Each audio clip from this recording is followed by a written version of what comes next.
What is the story of Ahab and Jezebel? King Ahab and Queen Jezebel served as leaders of the northern kingdom of Israel during a time of much evil in the land. King Ahab was a Jewish king who married a Sidonian woman named Jezebel and became involved in worshiping Baal, the god of her people. Ahab built a house to Baal in the capital city of Samaria and made an Asherah pole as a tool of pagan worship. We are told, Ahab did more to provoke the Lord, the God of Israel, to anger than all the kings of Israel who were before him. 1 Kings 16, verse 33. Jezebel was likewise known for her evil actions. She was the daughter of Ethbaal, king of the Sidonians. After her marriage to Ahab, her first recorded action was cutting off the prophets of the Lord.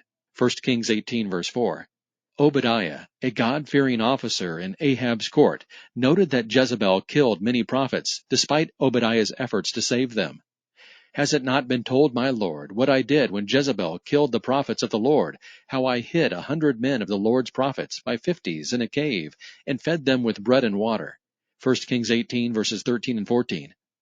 It was during the time of Ahab and Jezebel that Elijah was the prophet in Israel.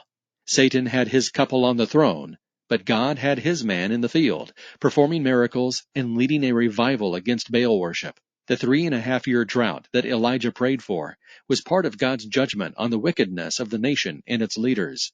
When Elijah confronted Ahab near the end of the drought, the king said to him, "Is that you, you troubler of Israel?"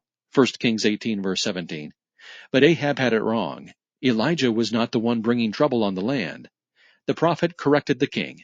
"I have not made trouble for Israel, but you and your father's family have. You have abandoned the Lord's commands and have followed the Baals." Verse 18.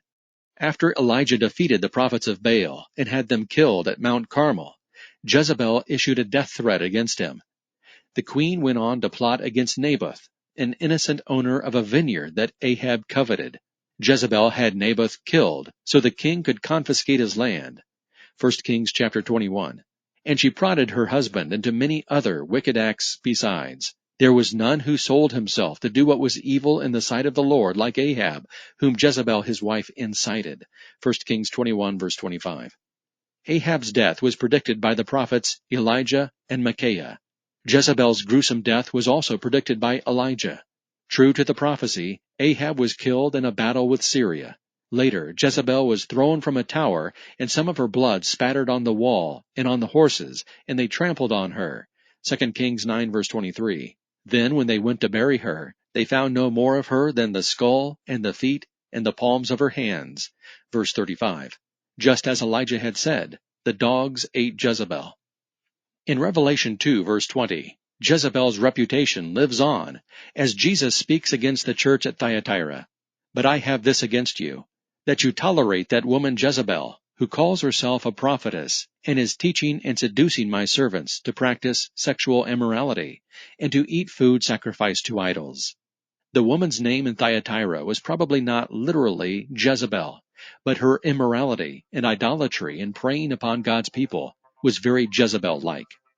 Both Ahab and Jezebel were leaders of God's people who forsook the Lord and served other gods. The royal couple earned a reputation for sin and violence, and they both suffered violent deaths as part of God's judgment on their actions. God Questions Ministry seeks to glorify the Lord Jesus Christ by providing biblical answers to today's questions. Online at GotQuestions.org.